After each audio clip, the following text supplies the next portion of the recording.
All right, it's almost 7. Should we start early? I don't know if we're going to get any additional people. All right, looks like we're starting.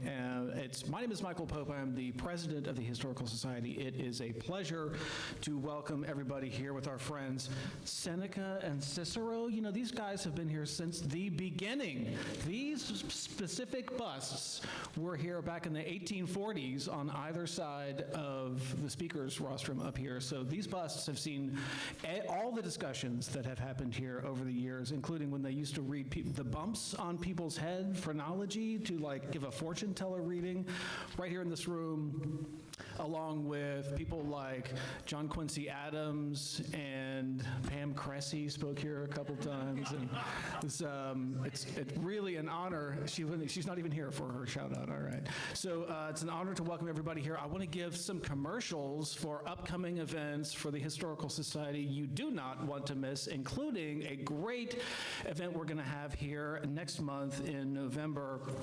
You know, there's this Ken Burns series. Everybody's so excited about the American Revolution. We are going to have a watch party here for the final night of the Ken Burns series. So it starts on a Sunday, and it's a 6-part series. So the final installment is Friday, November 21st. You're going to want to put that on your calendar and come here to the Lyceum along with Seneca and Cicero, and you will watch here in this room up on the screen the final installment of this.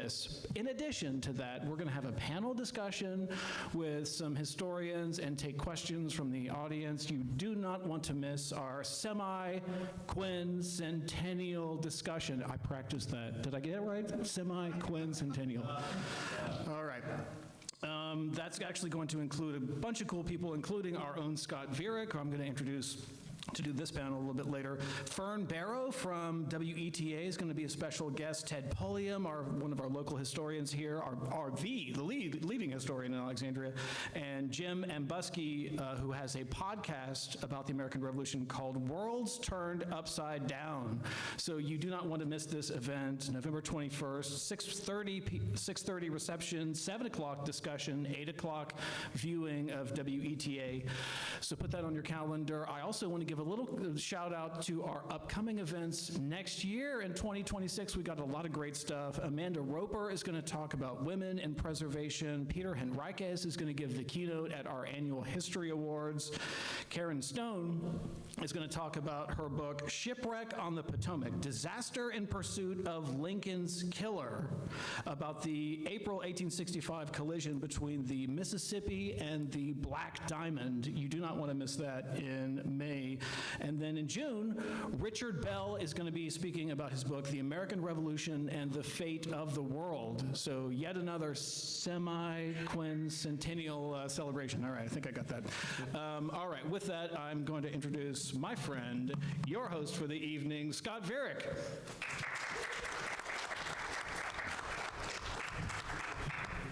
All right, well, thank you for the introduction, Michael, and good evening, everyone. Thank you all for being here tonight. Last year, for our 50th anniversary, the Alexandria Historical Society decided to do something that, as far as we could tell, we hadn't really done in the past, which was give out grants. And through some weird twist of fate, I ended up as chair of the grants committee. And because this was our first year doing this, initially I was like, are we going to get any applications? Are people going to reach out to us? Are we going to have people who we can fund?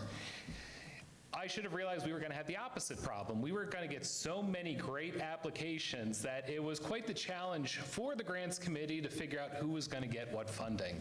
So I do want to give a big shout out to my fellow grant committee members, Pam Cressy, David Hybe, Mark Ludlow, Dr. Brenda Mitchell-Powell, and I believe I'm forgetting one person.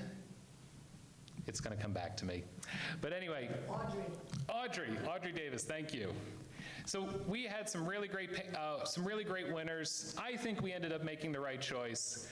And so it's my pleasure to be here tonight with some of our grant winners, including Molly Kerr, Hannah Lecomte, Madeline Feierstein, Dr. Ben Skolnick, and Harold Hughes. And they'll be talking about what they did with our money. So this is going to be a really great opportunity to talk about the work of history. And one of the things I love about the study of the past is that it's always evolving. For those of you who, when you were kids, ever read the book, The Big Friendly Giant, there's a line where two characters are about to head off into the unknown, and one's a little worried about it, and the other one goes, "Hey man, don't worry about it. The atlas always has a blank page at the end so you can fill in the unknowns yourself." And that's what we're doing with history. Every day we're exploring, we're preserving, and we're finding more out about the past. So we're filling in those blank pages at the end of the history books. So with that, and for whatever reason, I apologize, the PowerPoint seems to be at war with me. It wants to keep jumping ahead before I'm ready. So just bear with me tonight, folks. It's spooky season. Maybe we've got a technophobic ghost here at the Lyceum. We're going to jump to our first Golden Grant winner, Madeline. Is this already on? Okay, awesome. Hi, everyone. Thank you so much for coming tonight. I really appreciate it. My grant was to work on my book manuscript, which is Confine and Fortify the Military Government of Civil War Alexandria. In December 2024, I graduated from Southern New Hampshire University with my master's in American history. I am currently the lead historian at the Lee Fendel House Museum here in Old Town. I also write for Emerging Civil War and do research for the National Museum of Civil War Medicine. And one of my biggest goals was to expand this thesis into a full-length book. Now, I had a lot of parameters with my master's thesis, mainly a page limit, which was very suffocating. It was really hard to exclude a lot of the primary sources, the personal narratives, and the literature review I truly wanted to do. So the thesis, which I titled Union-Occupied Alexandria, Managing Disharmony During the Civil War, focused more on, was this an effective occupation? And I had to very briefly skirt over the occupation itself and go directly towards my thesis statement, which was, hey, was this a good idea or not? And I want to point out that I got a grade of 100%, and that kind of gave me the green light to go ahead and expand it into the book. I also want to note that the thesis was 150 pages and had only 4 chapters. So what I wanted to do is, with this grant money, be able to go into the archives even more than I already did, expand on the materials I was using, spend more time in Richmond, in downtown DC at the National Archives, and I'm so happy to say we have 7 parts with 20 chapters now all the way across. I'm expecting to have a completion date of May 1st of next year, and at that point I will send it off to publishers so they can completely destroy it and let me know some edits.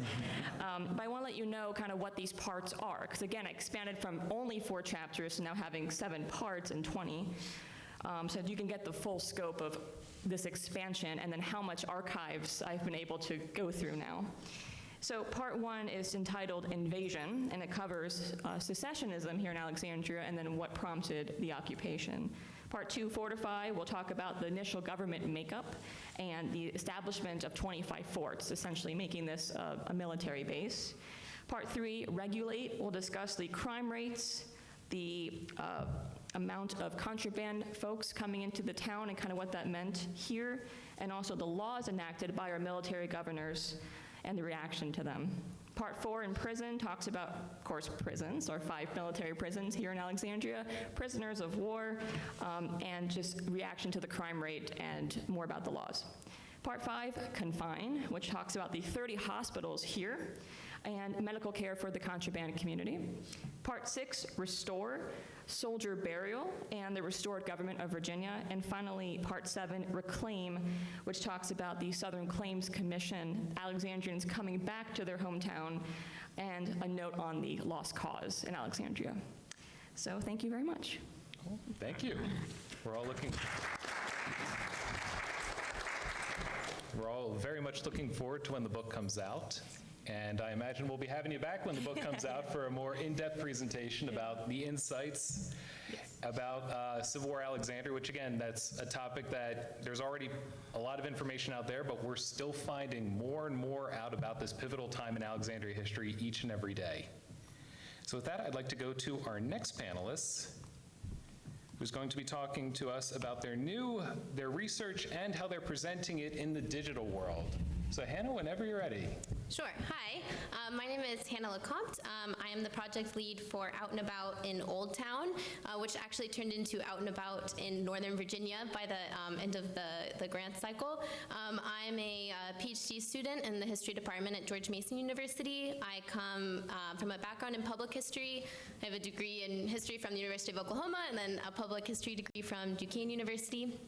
So when I moved here to do my very traditional history PhD, I was really excited to keep doing local public history. So I'm part of this team along with Savannah Scott, Ashley Williams, and Alexandra Miller, who are all also PhD students at George Mason University. So our goal with this project was to make queer history in Northern Virginia more visible and available to the public. And this all started kind of as a class project. We made a walking tour and digital story map of Old Town, significant spots in queer history in Old Town. But as we were researching, we realized there are so many more untold stories, untold queer histories in Northern Virginia more broadly. I think Washington D.C. is known for its queer history, and Northern Virginia's queer history is not as often discussed. So that was the primary goal of our project. So we expanded the project from the original story map and walking tour. We created 4 videos, we wrote 5 essays, and expanded our map to over 20 to 30 sites in Northern Virginia that we kind of identified and mapped. So we spent the money on kind of travel to archives and retrieval of archival materials, because often you have to pay for those, and then video editing software, microphones, and general web development and hosting. We are also affiliated with the Roy Rosenzweig Center for History and New Media at George Mason University, so they were able to host our website, so we're very thankful for them to them as well.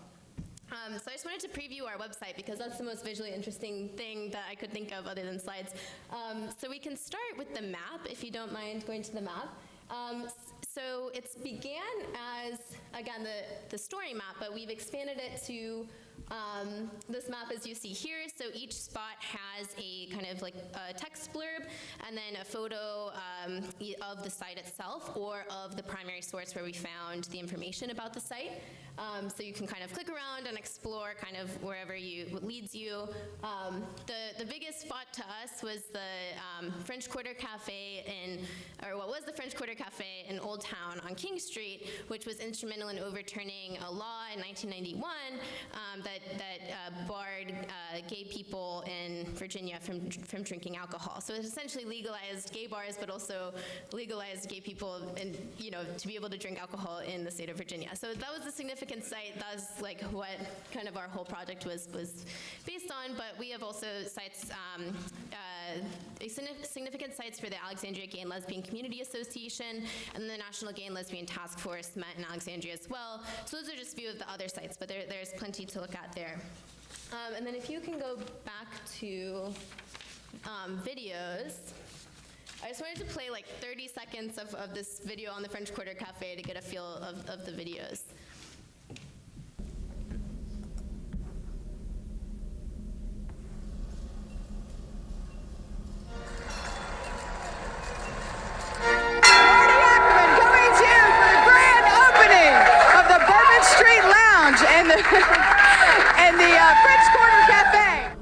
On May 16, 1991, the French Quarter Cafe opened at 808 King Street in Old Town, Alexandria, as the first publicly acknowledged gay bar in Northern Virginia.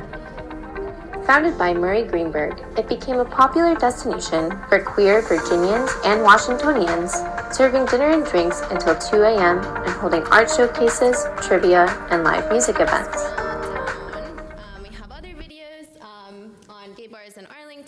On cruising culture in Northern Virginia, and queer media, kind of suburban media in Northern Virginia in the 80s and 90s. And then lastly, we have essays. If you scroll back up. We have 5 essays. The one I wrote about the Alexandria Gay and Lesbian Community Association, but also the introduction to our project, which kind of gives a brief overview of the historiographic interventions we're making and the kind of public importance of this history. So there's the essays, the maps, and the videos, and then we have also the About You page, if you could navigate to that. Thanks. And then we also have an email on this page if you have any thoughts or suggestions or questions to reach out to us. So we're very appreciative of this funding, that we are able to expand this project. This has nothing to do with any of our dissertations, so it's been our passion project for the past 2 years. So we're really pleased and grateful for the support from the Alexandria Historical Society. And can I just say, normally when we try to play video during our lectures, something always goes terribly wrong. So I think that was the first time in AHS history where we played a video and you could hear it, you could see it. So, hey! So, and out and about in Northern Virginia, it was still out and about in Old Town. Recently did a walking tour with the Alexandria Historical Society a couple months ago. So it's a great example of how digital history can become physical history and vice versa, because many people these days are engaging with the past via their phones, via the web, but there's still a need, as demonstrated by all of us here tonight, for in-person history, for the chance to talk to people, to walk and see the spaces in real life where history happened. So with that, I'd like to go to our next panelist, who's going to talk about her work using grants to make history more accessible. All right. Hi. Go ahead, Molly. Thank you. My name is Molly Kerr. I work with History Revealed, which is a small nonprofit here in Northern Virginia, and we focus on ways to make history more accessible to the general public, but also trying to get the general public more engaged in what we're doing and telling the stories that are often not told. So if you could change slides for me, please. Of course. So just a little background about the project that we, an extension of the project that we got the grant funding from AHS with, is we have been transcribing store ledgers from the 18th century, which by and large are generally an underrepresented and an untapped primary source. I actually spoke to AHS a couple of years ago, I think, about the project. And so what we wanted to do was basically expand on the earlier phase, which had a focus on John Glassford and Company stores that were in Colchester and Alexandria, and focus more just on the Alexandria stores that we have been working on more recently with our transcribing effort. Okay. All right, so you're one more slide ahead of me than I was expecting. Oh, so my bad. There we go. There we go. All right. So at present, we have not only the analysis of those original John Glassford materials, but now we are actually working on Robert Townsend Hoe, or Who, depending on where you are from in Northern Virginia and how you want to pronounce it. And we are in the process of transcribing them on a crowdsourced platform. So if anybody's interested in helping with the transcripts, would be more than delighted to have your assistance. And so what our hope had been was to expand that knowledge from 1758 with that original phase of the project all the way up to 1802. And part of the key element to that is getting a clearer understanding of how do you start to deal with those transcripts? What do you do with them? And one of the big things is who are the people being described on those documents, because that is the part that has the most importance and the most relevance for most folks. And the interesting thing about it is that there are 2 levels. There are account holders, a la the people basically who have paid the bill, and then there are all the people who actually went into the store to make the purchase. So if you have ever given your credit card to your spouse or your child or your sister to go into the gas station to buy something, the bank doesn't care because you are the one who paid. But historically, what was great about these ledgers is it would write down, oh, Molly is the one who came in and bought on her mom Judy's account. So now we have 2 names, not just one. And so that was what part of this indexing was to get after, is not only who paid the bill, but who actually did the shopping. And some of those documents are really great at being able to tell us that, and kind of, we needed a way to capture that information. And so it allows us to also track name spelling variations over time. So one of the ones is Hoff. which is spelled H-O-U-G-H, H-O-F-F, H-O-O-F-F, H-U-F-F. So each document, it appears differently, and sometimes within the same document, it appears differently. So it's a matter of marrying all those names up so that instead of having 4 people, we only have 1. And so with that, it was kind of one of those that we are in the process of trying to do that. Real quickly, I just wanted to show you a picture of what the baseline of this is. Can you zoom in a little bit? You can just pick an area, any area to zoom in. I can try. There you go. And go up to the top. Okay, so part of the trick with these documents is that it's a book, so there are 2 pages, right? There's a left and a right page. One page is purchases, one page is payments. And one of the big tricks, of course, is the name goes across both pages, so you have to kind of be able to see the whole thing at once. And you can also kind of get a sense of all the different elements to this, just like your credit card statement that says you made a purchase on the 22nd of October, but guess what? You didn't pay the bill until the 15th of November. The same thing is recorded here, so that you can see when somebody bought something and then what they paid. And what's fascinating is they're often paying years later. I cannot imagine Visa or MasterCard being thrilled with me saying, oh, I'll get back to you in 18 months. Thanks so much. I appreciate that. And so that's just kind of one of those that makes it kind of fun. So if you want to help us, see that cursive handwriting? Anybody got that skill left? Please see me afterwards. We have plenty more documents to transcribe, and we would love your help. All right, so what did we do with that? Next slide. So that then means we looked at each ledger journal. We've got 10 documents that we're dealing with.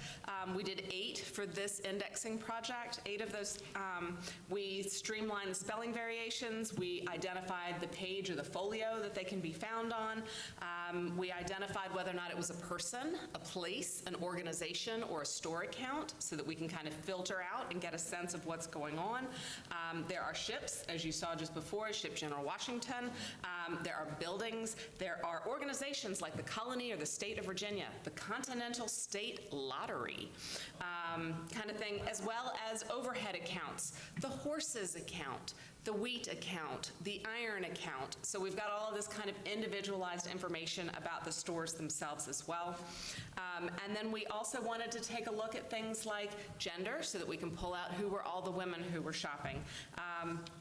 A location often is a name of a home, or places obviously outside of Alexandria, familial relationships, or other identifiable information about individuals. So we've got Robert H. Hoe of Falmouth and Robert H. Hoe of Prince William County. We have William Lane of Loudon, who is short. So we've got kind of these little tidbits about who the people are as well. And so just to give you an idea of what these means for numbers for us, in the Hoe, Stone and Company ledger from 1770 to 73, there are 239 account holders, so there's names at the top of the page. But when we look for individuals connected to purchases, we have 259 more people that we had before. So if we exclude places, organizations, generalized accounts, that's well over 460 people who are in that one document. Then if we look at the 73 to 74 journal, which is a slightly different approach, which kind of is the daily receipts in essence, often includes a lot more names, and here's a good power for you. 313 account holders identified in the journal, 562 additional individuals, 84 of which are women, and 57 are likely enslaved or have an enslavement status that we're not quite clear about. So that really brings a lot more life to this Alexandria community that were previously unrecognized. And so now real quickly, I just want to show you the result of that, what the work looks like. I'm going to take you out to the website. Yep, hang on.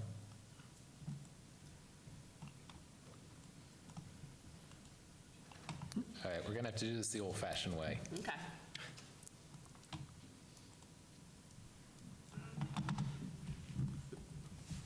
So on there, we have published basically all of our indexes that we've done to date. So we started with just that Glassford and Henderson account index originally, and we had the Hoe, Stone and Company index published, but now there are 6 additional indexes that are currently available. If you just click on one of them, we'll take a look. To give you an idea of how it's structured, the pages are all pretty much consistently structured because what we wanted to do was get you immediately to the meat of the information. We give you the basic stats of what's going on, but then if you scroll all the way down, what? We'll try another index. It worked at my house. That's just not right. There we go, there Okay, we go. all right, there we go. So anyway, there is a PDF on there that you can download and play with and get a sense of who all of the account holders are, the pages, if you want to take a look. And what's great is that part of that same page is that it links you to where the originals are published, so you can actually go and find the account associated with Short William Lane if you wanted to. So this is basically what our grant was funding, and we're really excited about it. So, so I just want to say thank you to AHS, and we're looking forward to the next phases of what else we're able to find. So I have a real quick question before we move on. So like, would they write down that somebody was short as like a way to identify the person? Yes. So when there are multiple William Lanes, it's a way that they can distinguish one William Lane from another. So they also use junior and senior a lot. Do not think that that represents a familial relationship. Junior and senior just often means senior is the guy who made it into the book first, junior is the guy who made it into the book second. It doesn't even necessarily mean age. So that's the trade-off. You could pay 18 months, 2 years later, but they might be writing down some not nice stuff about you to keep with you. We will be doing questions at the end of the presentation, so hold your questions for now, more to come. Very good, thank you. All right, and now we're going to our next speaker, Dr. Ben Skolnick, who's going to be talking about the Frederick Douglass Memorial Cemetery Community History Initiative. Hi, my name is Benjamin Skolnick. I'm an archaeologist here for the city of Alexandria. I work down in the torpedo factory for Alexandria Archaeology and more broadly the Office of Historic Alexandria. And over the last, let's say 5-ish years, we've been involved over at Douglass Cemetery. For those of you who don't know, Douglass is over in our cemetery complex, if I've got my directions right, a couple blocks that way. Is it? Yeah, No. That way. That's south, right? Yes. Yeah. I think kind of like this way. Like this way. It's that way. This general direction. Yeah. Anyway, Here's some pictures of it so we can stop pointing at it. I make maps for the city. This Frederick Douglass Memorial Cemetery, it was founded in 1895 as a non-denominational segregated African-American cemetery here in the city. Over the last century and change, there have been some preservation challenges at the cemetery. So next slide.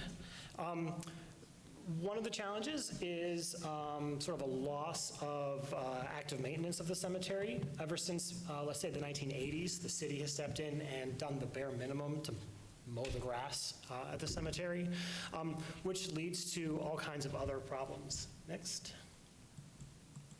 If you ever go there after a summer rainstorm, you'll see something that looks like this, a lake, which is not ideal for maintaining a cemetery. And one of the large projects that our office has been involved in over the last 3 years is being able to mitigate this lake, which is a presentation for another day about this specific challenge. Next slide.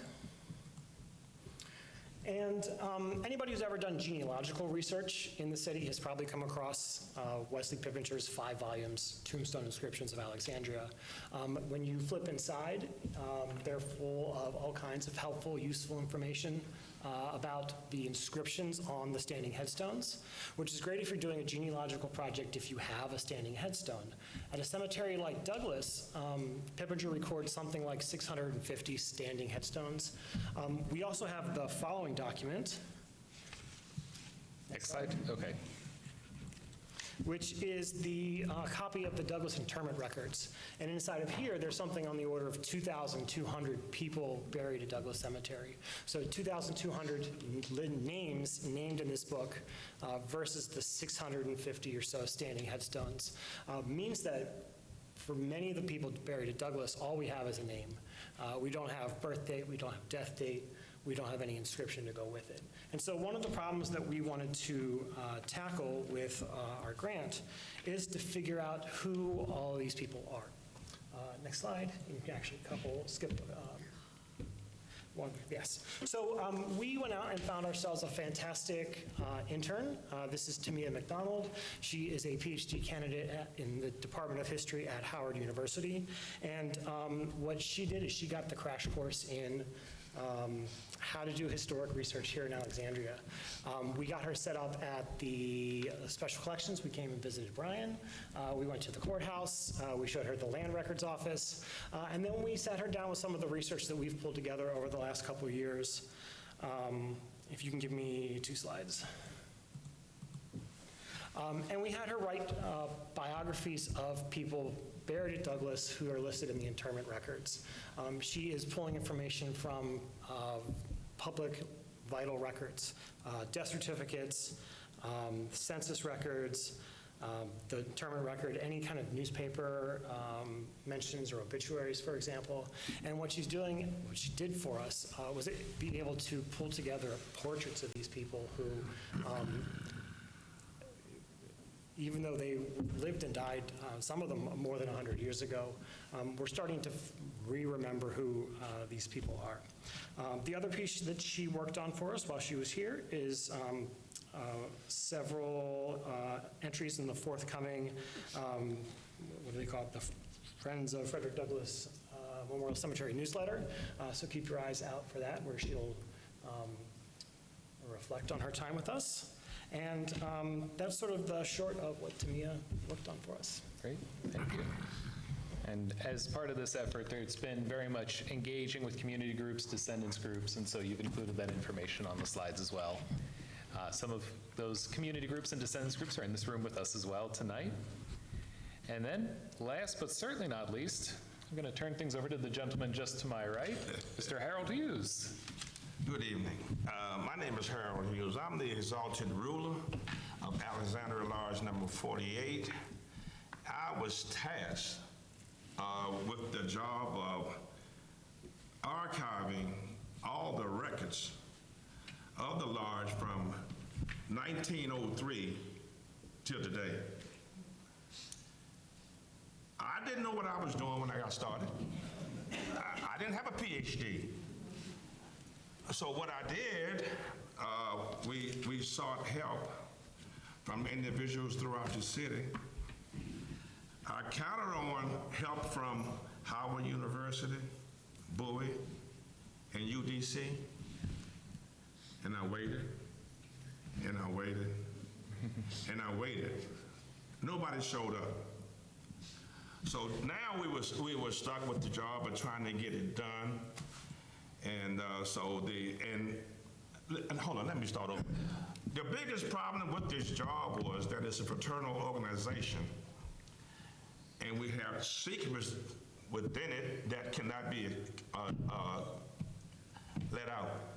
So I had to go to the Grand Exalted Ruler, state presidents, and so forth and so on.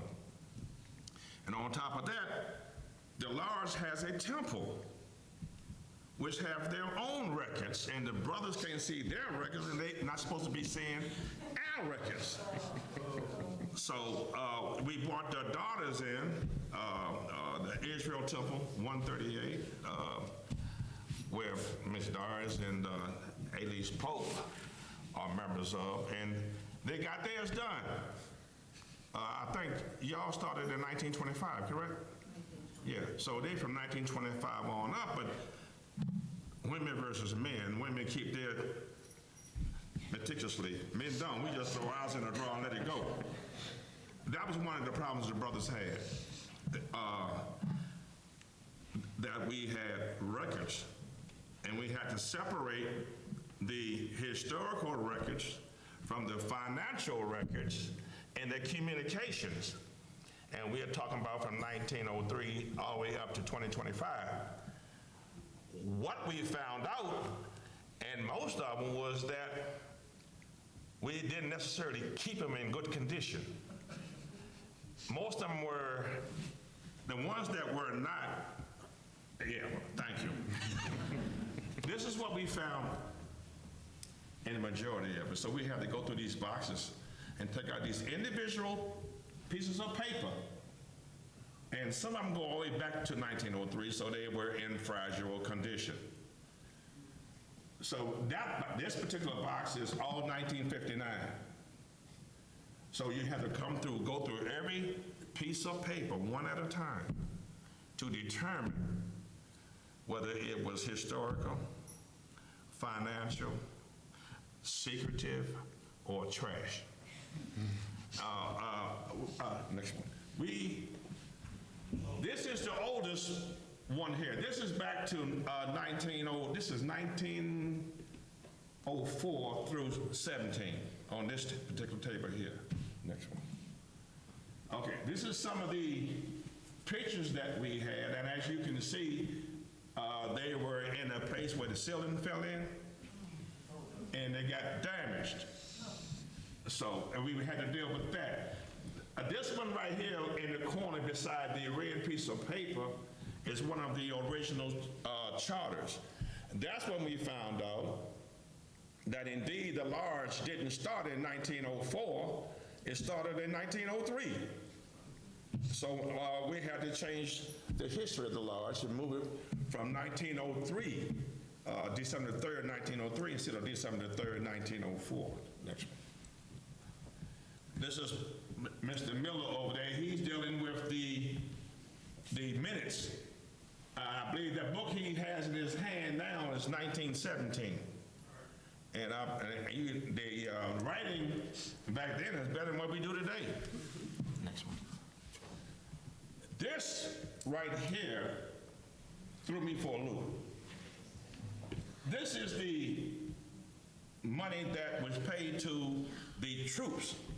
Now, if anybody know anything about this, can you help me? Because I've been trying to find out more about this. Because I thought they got paid in money and not in I just call it a script. But I don't know what it is, but it says military payment certificate. So I don't know anything about it. I've been looking through books. I just can't find anything on it. I don't know whether it was just for the colored troops or what. I just don't know. And I was hoping somebody here tonight could help me. No. If you do know anything about this, please raise your hand during the Q&A. Okay, here, we had a thing, it was the Bloom of Youth. That's what the little girls that came to the, Mr. Arts, can you help me out with this? Because you better than this on the women than I am. It was the youth department, Bloomer Youth number 32. Yeah, Bloomer Youth number 30, and then this one ran, as the book say, it started in the book started 1902 to 1952, and then they did it again from 1952 to 2002. So I guess almost 100 years. So, well, I don't know about them girls. These are some of the daughters and brothers that when we started, this is how it looked. Because we had it in the closet, and then we had to bring it out. We set it our way. We didn't know what we was getting into, believe me.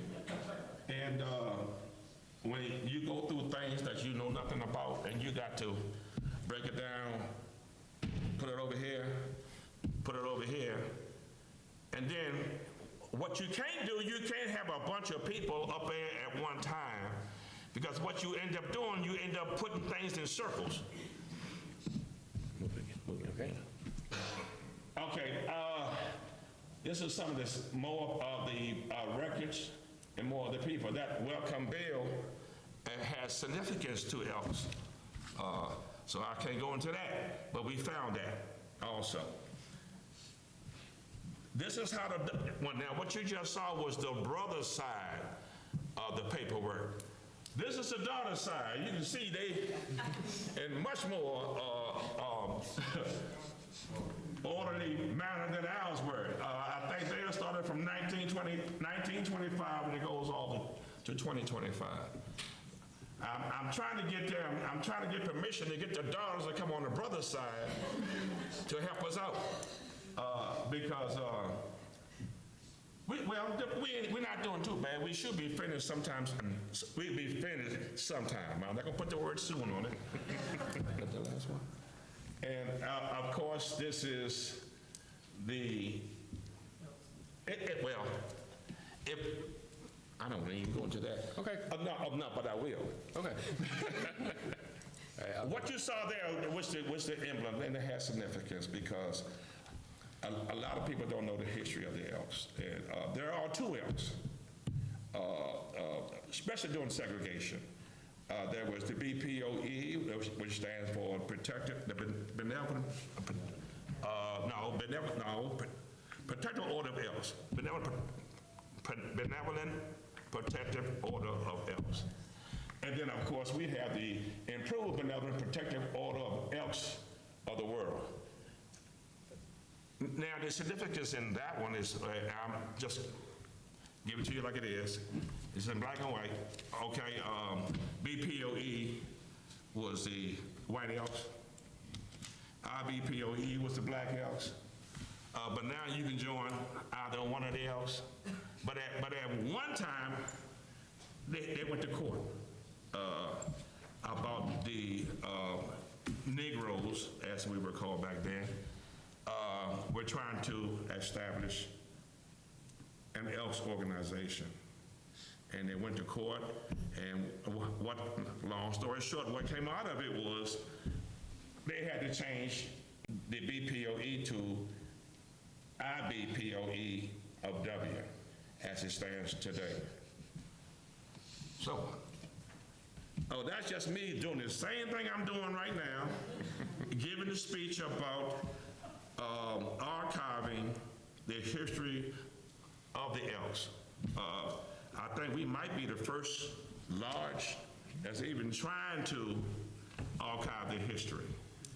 And hopefully some of these lumps and bumps in the road that we are having, we can help another lodge get over that and not have to go through that.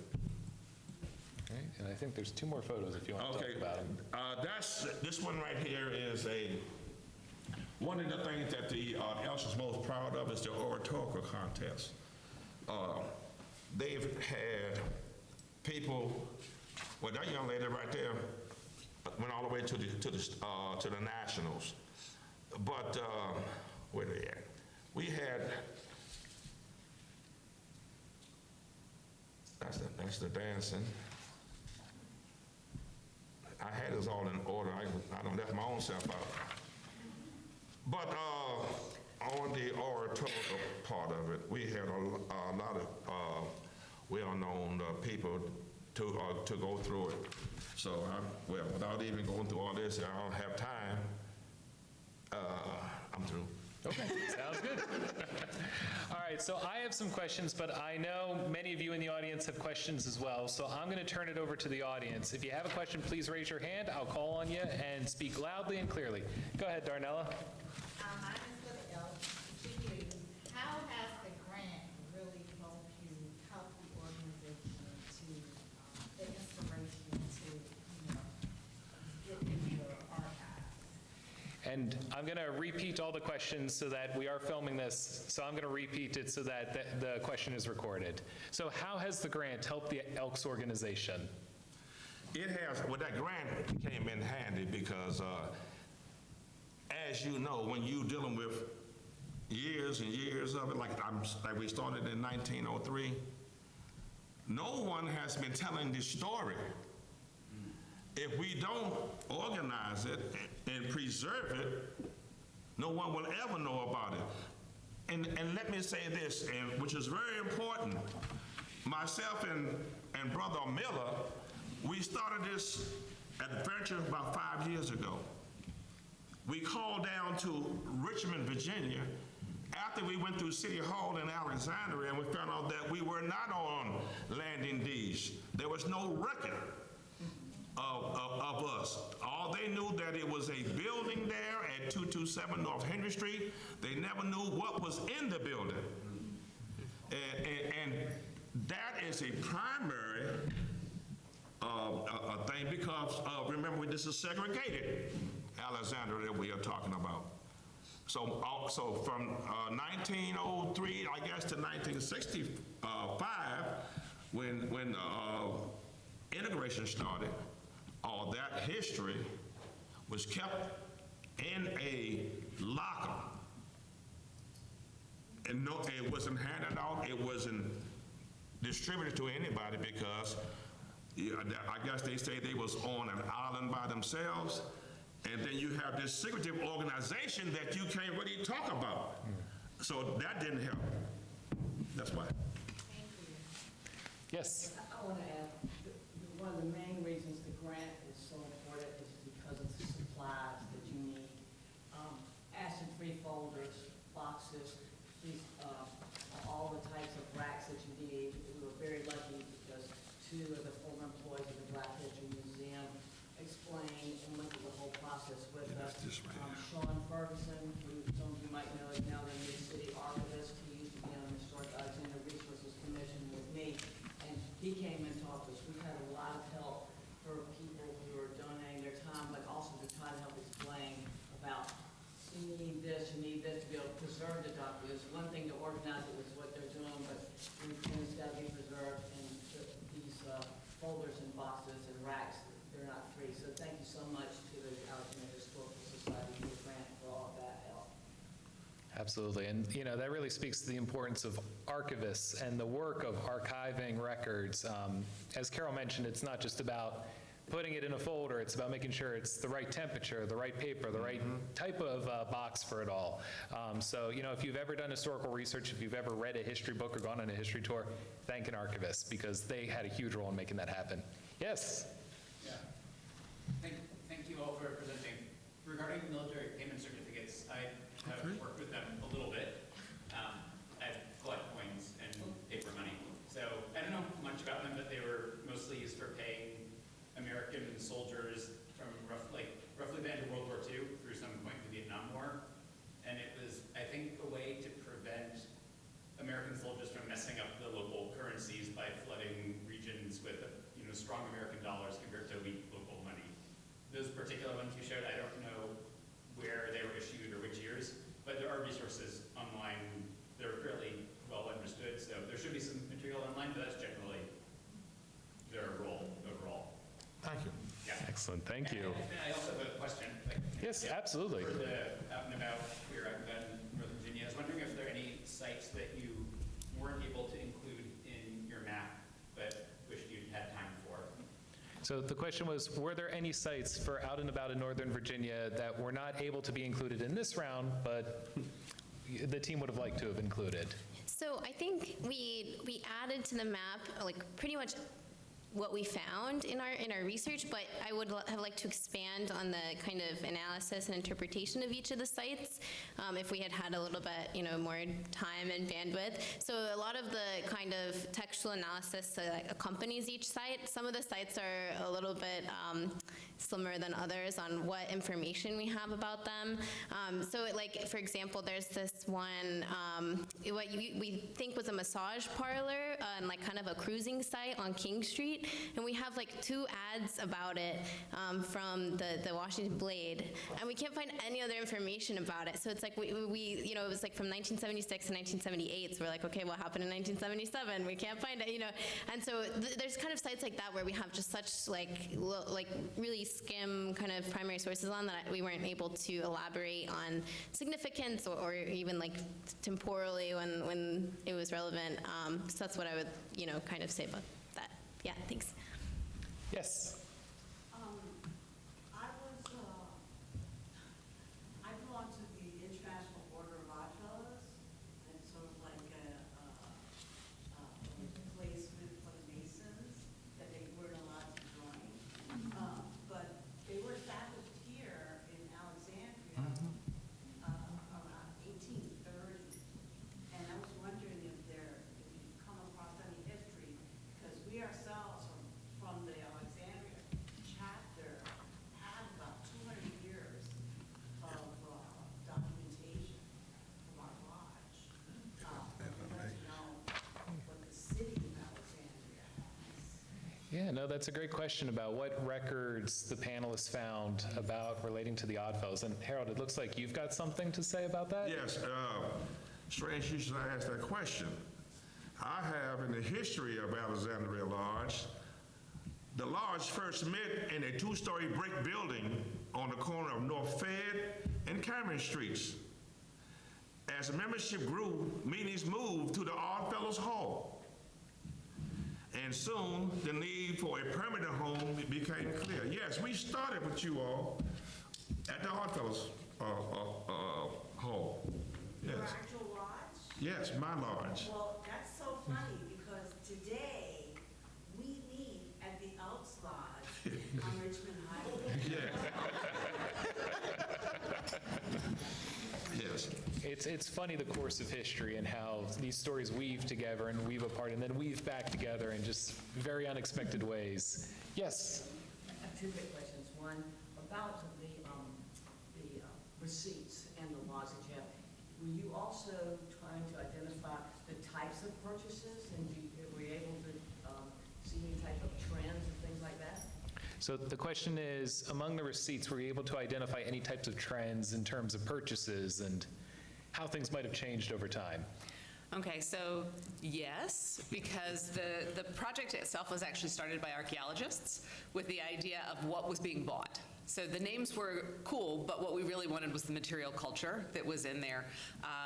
And so a lot of the purchases are very general, kind of lots of fabric, lots of building construction material. One of the projects that I'm hoping to focus a little bit more on is the Seat of Shooter's Hill. John Mills's estate, if anybody's been to the Masonic Temple.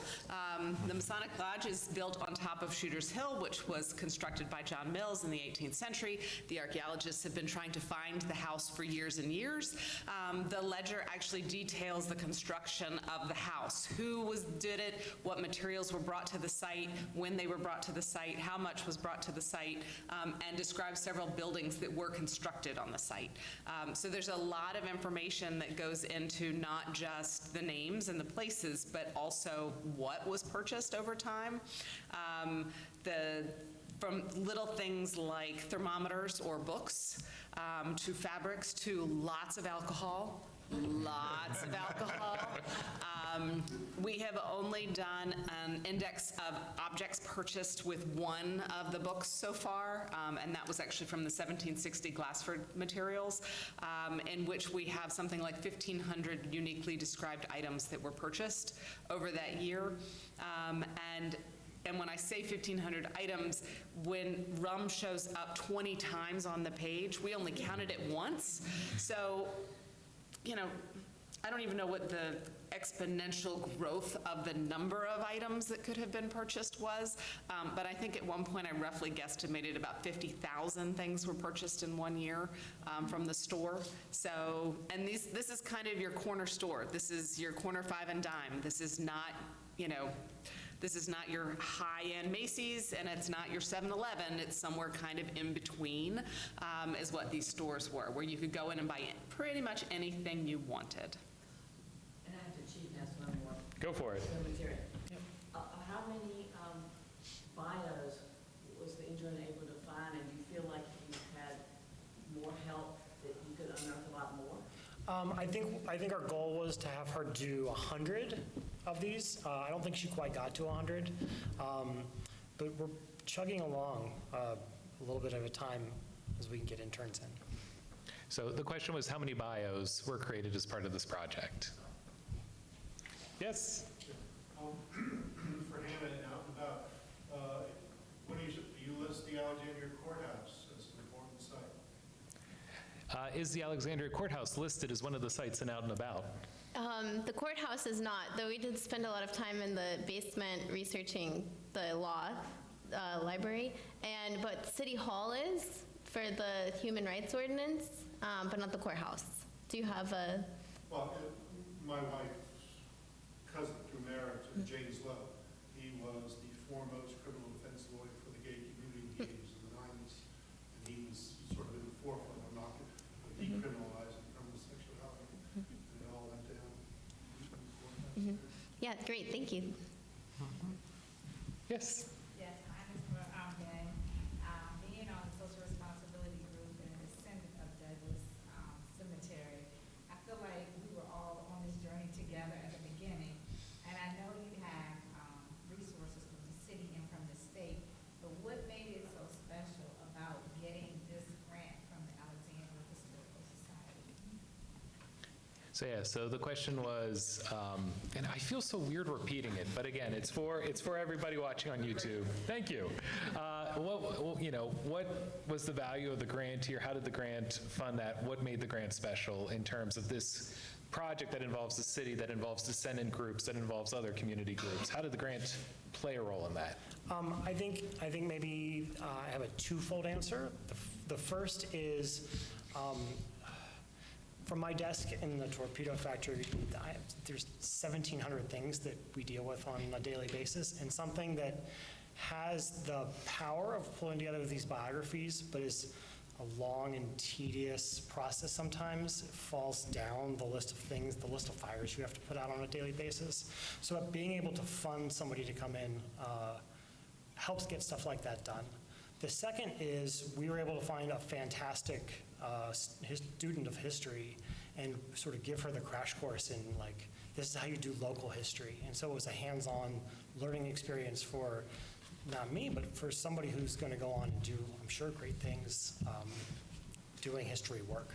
So I mean, that's probably the more important piece of it, is the opportunity to teach somebody else how to do some of the things that we think are important.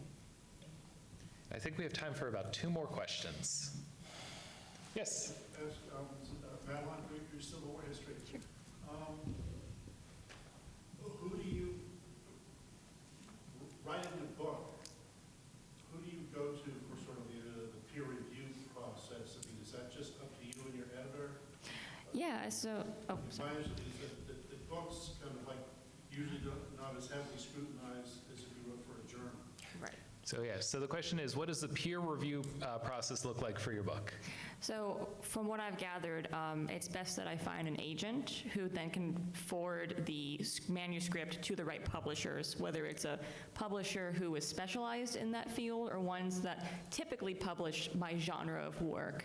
And then the script itself would go through the editing process with the publishing house. I have a personal peer review process where I have several people who also are in my field, but also people who do not have anything to do with my field look at it, because the purpose of my book is to kind of make it accessible and kind of get rid of all that kind of red tape of military history language and make it understandable for the public and make them actually enjoy reading about military history. So I want to make sure that those who are peer reviewing it come from different backgrounds and different perspectives where they know everything about the Civil War or absolutely nothing.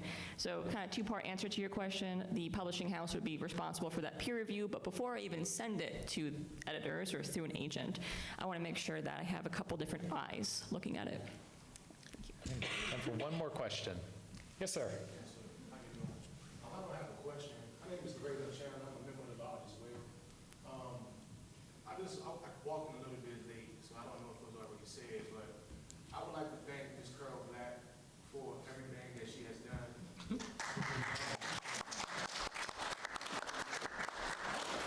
It was very needed.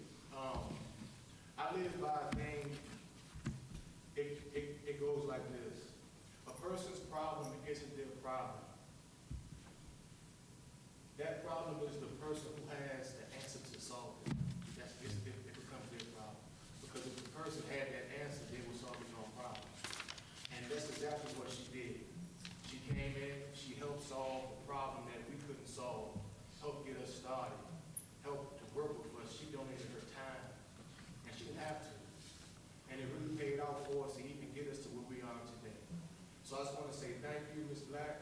Appreciate you, and let's just keep on helping everybody, Like, that's the purpose of it, is to help each other, so we can move forward. So thank you. Absolutely, thank you. And what a great note to end it on. Let's all keep on helping everybody. And I think that's always been the case in the history world. Like, there's the image of the solitary historian doing but it's never been like that. There's been archivists, there's been peer reviewers, there's been copy editors, there's been community activists working to make sure that we keep expanding our knowledge of the past. So the Alexandria Historical Association, we've got our hands in many parts of the historical process, these grants being one part of them. It's been wonderful, thinking back to where we were a year ago, flipping through these applications. It's been wonderful to see how these projects have evolved and grown and the information that we now have available about our city, about our community. So I just want to thank our panelists, both for coming on the panel tonight and also for the incredible work that they do and they continue to do in support of history. So please, let's give them a big round of applause.